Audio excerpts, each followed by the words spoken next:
When you start your day at a Disney Resort hotel, even if you aren't staying there, it just feels like you're on vacation even when you aren't. And that's why one of our favorite ways to start a Disney day is with breakfast at the Disneyland Hotel's signature restaurant, Steakhouse 55. But in truth, there's another reason, and that comes down to two magic words: Bloody Mary. That's what drew us to Steakhouse 55 for breakfast the very first time. We knew we wanted to celebrate our anniversary at the Disneyland Resort, but just wanted it to be a little bit more special, a little more memorable, a little more romantic. And what better way to do that than to start off in the Disneyland Hotel with a couple of Bloody Marys. And as it turns out, Steakhouse 55 makes a quintessential Bloody Mary.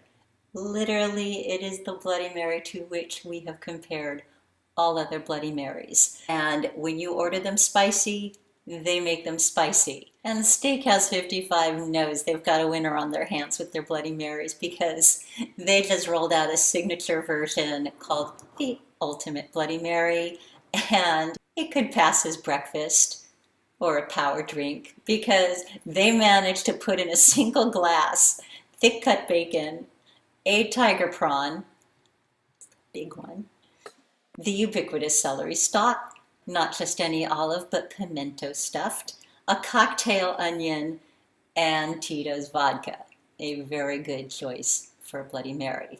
However, there is actual food on the menu that comes on a plate, not in a glass, and it is just as good as the Bloody Mary.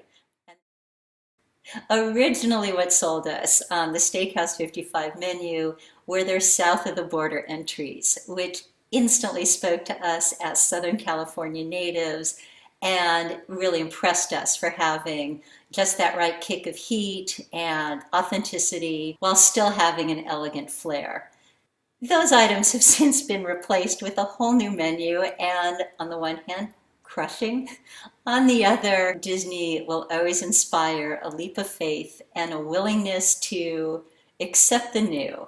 And in fact, the new menu does not disappoint. It wasn't until the new menu was rolled out that we finally got adventurous and tried a few things. We had never gotten Eggs Benedict or the steak and eggs, despite these being the two most widely acclaimed, raved about items on the menu. So with Mark going for steak and eggs, I had to go with the other popular dish, the Eggs Benedict, but not the traditional with the Canadian bacon.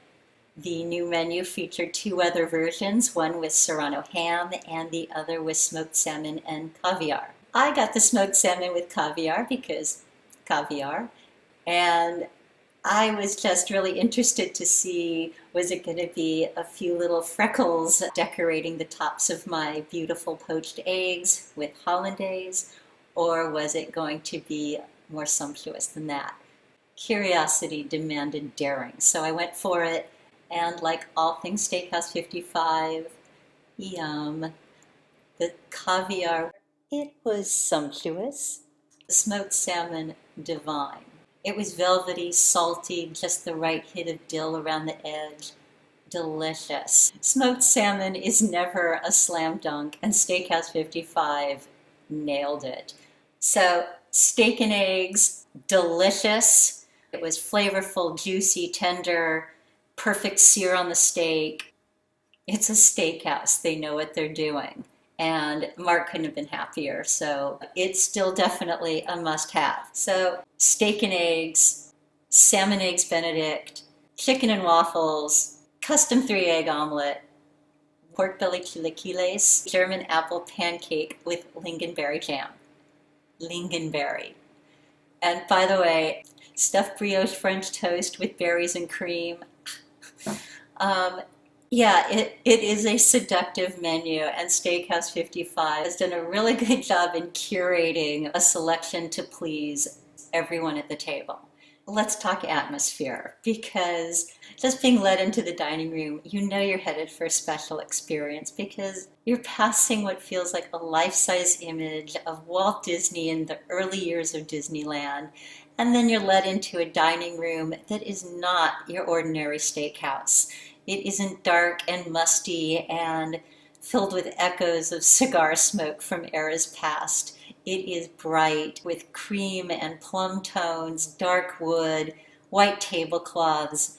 You feel like you're entering luxury and the golden age of Hollywood at the same time because you're surrounded by these giant candid photos of silver screen legends caught in the act of rubbing elbows, schmoozing, making deals at the Hollywood hotspots of the day. Charlie Chaplin, Cary Grant, Bogey and Bacall, they're all there. And if you don't recognize someone or want to know who someone is, where it was taken, when it was taken, ask your server.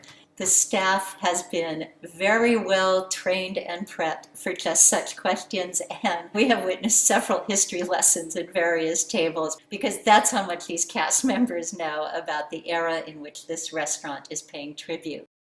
Just a couple things to bear in mind. Breakfast is served from 7 a.m. to 11 a.m.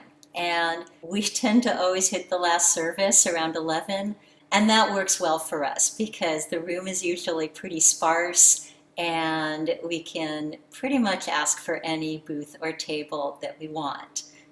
We also feel really silly when we've made a reservation and there are only 3 tables filled at that point. Just something to bear in mind. On the other hand, when we met friends on the earlier side, when normal people eat breakfast, along with every single conventioneer at the Disneyland Hotel, a reservation would have saved us from easily a half-hour wait, if not more. It felt like a lot more. It was morning. Just make a reservation. Bottom line, if you are celebrating a birthday, an anniversary, love, life, happiness, Disney, there is no better way to start the day than at the Disneyland Hotel Steakhouse 55. So do try it and let us know what you think. We'd love to hear from you, and please come visit us at disneyfor2.com. We'd love to see you there. And now, since it's date night, it's time to shake things up. Have a good one. And now, since it's date night, it's time to shake things up, so have a good one.